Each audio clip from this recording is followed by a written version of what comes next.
everybody, it's Jess here with Bless Jess. Thank you so much for watching and welcome back. So everything that I posted previously I pre-filmed, but now we're back and I wanted to update you guys on how the trip went, just kind of talk to you for a little bit. I'm in my car because I'm about to go get groceries at Aldi, because of course when you come back home from a trip you got to go get groceries. I did do a small pickup order for David to pick up like the day before we got back, but I knew I wanted to go to Aldi to get like fresh fruits and veggies and stuff like that. So that's where I'm headed because tomorrow school starts back and we are not prepared. So I don't even know where to begin. We had a great trip. So we ended up leaving about 4 o'clock in the afternoon on Thursday with all the weather that was coming through and stuff. I was so glad that we left early, but it ended up being a very late night. We didn't get to my mom and dad's house until 11 at night, 11:30 their time, which was like 12:30 to us. The kids did amazing. So as we're like getting closer into town, we stopped and ate at Chick-fil-A. Hold on. So sorry. I changed my battery before I started this whole thing because I haven't vlogged in like a week and a half. But it still was a bad battery somehow. So I just switched them out. Hopefully all is good. So we stopped and ate at Chick-fil-A on the way down to mom and dad's. And Nate started acting like he wasn't feeling good. But it was hard to tell, like, is he just tired? What's going on? He had a little bit of a dry cough. And we just kept pushing forward. By the time we got to mom and dad's, we were just exhausted, went right to sleep. Nate was up at about 4 the next morning though. It's really crappy when you are up half the night. And he had a fever. So his fever was around 100, 101. And Nate has autism, so getting him to take medicine is extremely hard. I ended up going to the store and buying some of the dissolve packs from Tylenol, and so I mixed those in with some grape juice, got him to take it, and he just didn't feel good that whole first day. Bless his heart. It was like a really bad way to start spring break. He ended up going to sleep like in the bed at like 9 o'clock in the morning. That was not normal for him. He just kind of laid around, and I'm thinking, great, like it's gonna make its way around all of my kids. We're all gonna be sick for spring break. You guys, I don't know if you remember this, but like right before we left, this school was saying that he was running fever like a few days before, but I checked it a bunch of times and he wasn't. So I think that was just a coincidence because he didn't start officially running fever till like Friday morning. But anyway, we spent that whole day just kind of at home, and we waited till he was 24 hours without fever before we left and did anything fun. He as soon as we got to Nani and Poppy's house, he started asking to go to Books A Million. I'm like, we can't until you're fever free. Fever and him being sick only lasted maybe 24 hours, not even that. By the end of that night, he was feeling so much better, no more fever. So it must have just been a really weird bug of some sort. And we just had so much fun all week. Mom and Dad did amazing keeping us busy, and we went to the park. We went to the McWayne Center, which is like a children's hands-on museum. We did that one day. The kids had so much fun doing that. We went to a restaurant where they could make their own pizza. Like they brought all the dough and toppings and stuff, and they got to do that. Nate loved that. We did go to Books A Million. We went shopping. One morning or one like afternoon, me and Lucy spent several hours going shopping while Mom watched the boys, which is so nice. We don't always get to do that. And it was nice because the kids needed a bunch of new spring and summer clothes. And so I was able to go to a bunch of stores that we don't have here. We went mainly to Target. Walmart had a bunch of stuff out that our Walmart hasn't had out. Like all of their kids' clothes were out for the spring and summer. And then we also went to TJ Maxx and bought a bunch of stuff.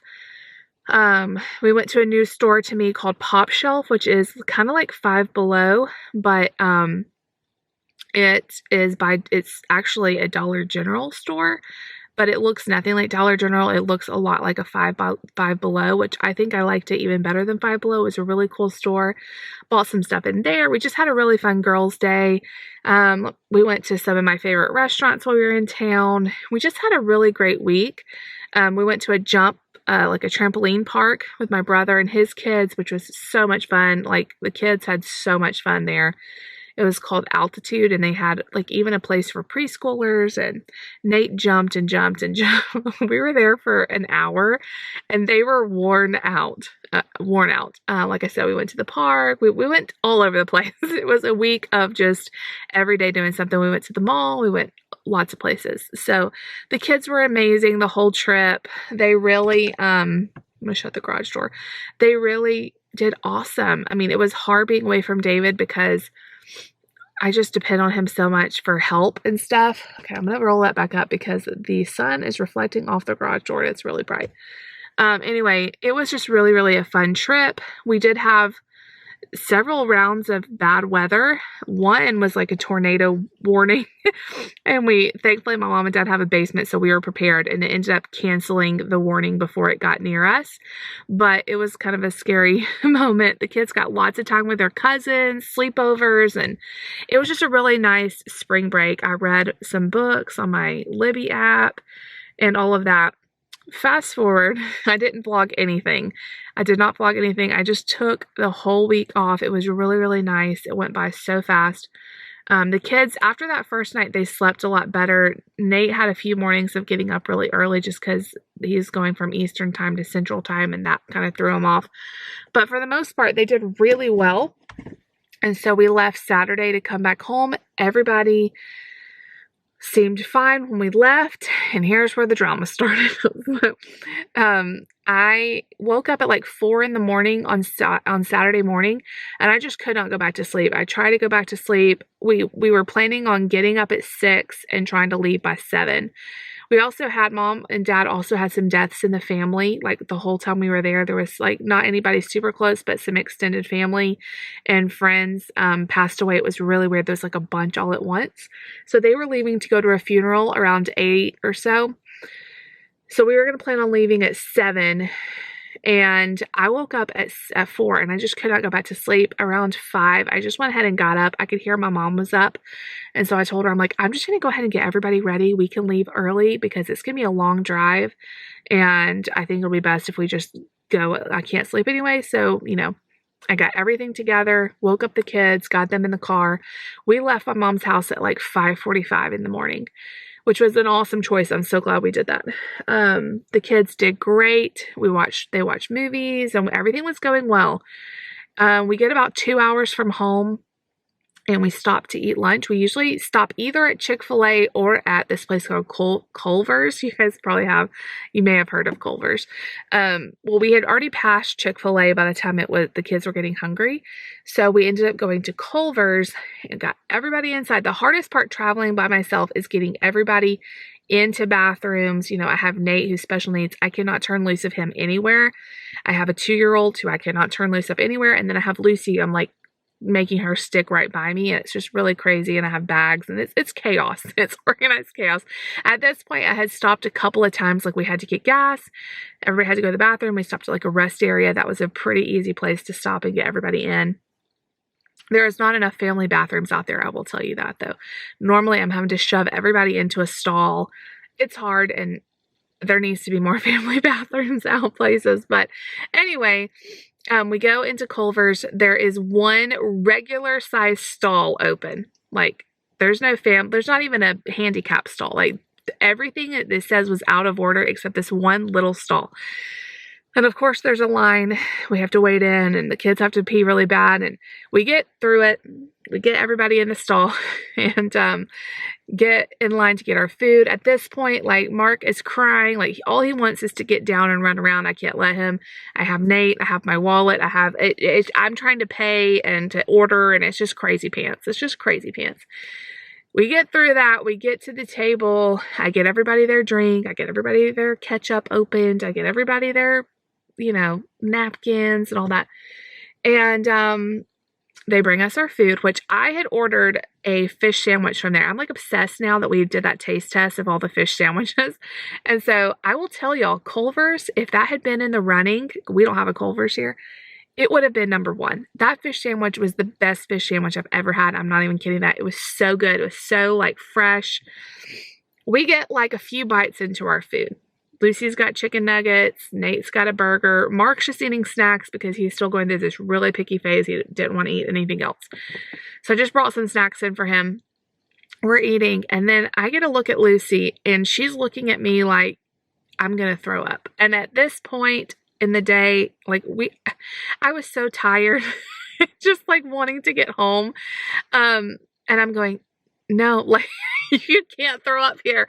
And I still don't know exactly, well, I do know what happened, but at this point I'm like, what is going on? She's been completely fine all morning, but she's looking at me like I'm going to throw up. And I know the look. If you're a mom, you know the look.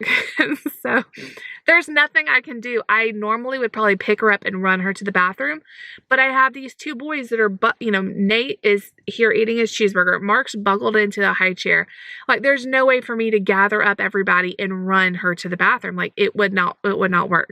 So I'm like, oh my God, there's people everywhere. Like, we're sitting in the middle of this crowded restaurant. And so she throws up. And I think it's just a little bit at first. And so we kind of are like discreet about it. Thank God. I'm like, thank God that's not much. She ended up throwing like right up into the tray that didn't have the food. It was just like a plain tray that we had taken all of our food off. I tossed the tray, like it had a cover on it. So I threw that in the trash, cleaned all that up. And then I think like we've gotten away with this. Like nobody is grossed out. Nobody even realizes what's happened. Well, then round 2 hits. And at this point, there's nothing else to throw up in. She just throws up all over the table where our food is. And I'm just looking at her like, what are we going to do? Like, it was so bad. And she's crying and she has throw up running down her shirt and into her shoes. And I'm going, what do I do? What do I do? Because lunch is now over. And I'm going to get us all out of here. At this point, there's people beside us literally moving to the other side of the restaurant, like gathering up their stuff and getting away from us as far as they can. I totally get it. I would have done the same thing. And I'm just like, oh my God. So thankfully I had some wipes in Mark's diaper bag, and I get us as cleaned up the table, threw away all the food. So I'm like, we're done. And we get out of there. And then we get home. So she does fine. Like we get in the car and I'm like, what happened? Did you get choked? Are you okay? Did you feel sick to your stomach? Were you car sick? And she's like, I don't know. I just felt sick. Anyway, we get home. No issues on the way home. Everybody acts totally normal. Get home, and then tummy virus happens to us. I'll spare you all the details, but Nate and Mark hasn't really had any, but he's just seemed off too.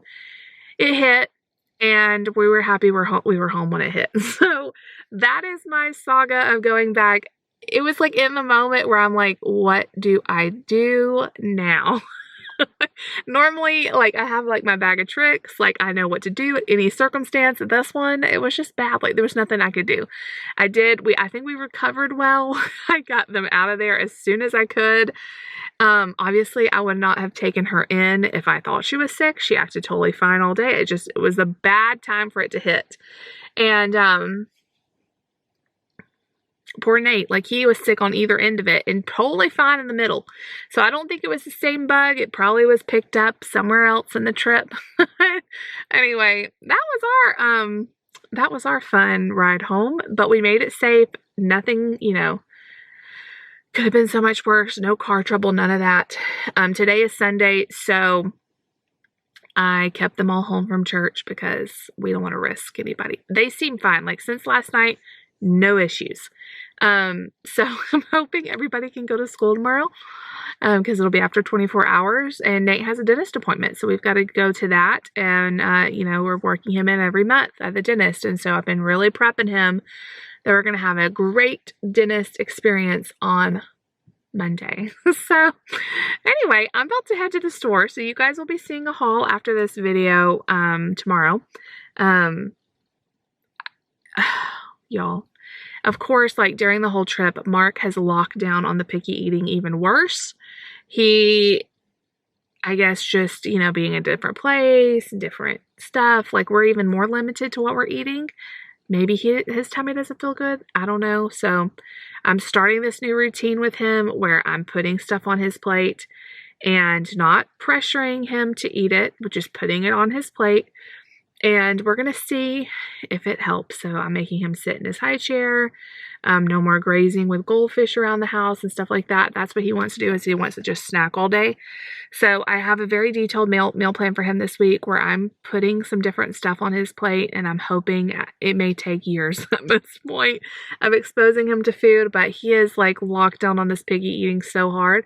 And mealtime has become so stressful, is all I can say. So we're working on it. And that was our trip. So school starts back tomorrow, and we came home, and of course, like, it's pretty chilly. It's like in the 30s today. So I'm all bundled up and I'm headed to Aldi. I don't feel sick. I just feel like I've been through the ringer. I am so tired. Like, I came home. David is amazing. He had everything clean. He bought us like treats at the store, and literally he unpacked every single suitcase, every single bag, and he told me to lay down. And I laid down and I slept. And we ordered pizza last night. So it was interesting. And then the pizza came back and haunted us because we had sick kids. Anyway, I'm going to stop because I know this video is getting gross, but I want to tell you guys we made it back. Thank you for watching all of the videos, the pre-recorded videos. I'm so grateful to you guys for all of your support and love. And yeah, more videos coming up. So yay. If you like the video and you want to see more like it, make sure you give it a big thumbs up. Leave me a comment down below. Please subscribe if you're new, and I'll see you guys tomorrow. Bye.